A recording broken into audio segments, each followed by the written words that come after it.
«Эхо Москвы» в Уфе и общественная организация «Берзямлек» представляют рубрику «Говорим по-башкирски». Пастух. Көтөүсе. Пастух и его лошадь. Көтөүсе һәм уның аты.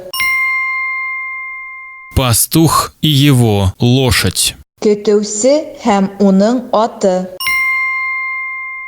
В Башкирии пастух и его лошадь погибли от удара молнии. Башкортостанда яшен атуынан көтөүсе һәм уның аты һәлак булган.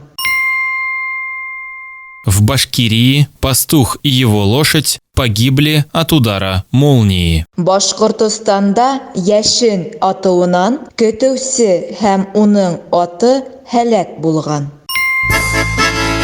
«Эхо Москвы» в Уфе и общественная организация «Берзямлек» представляют рубрику «Говорим по-башкирски».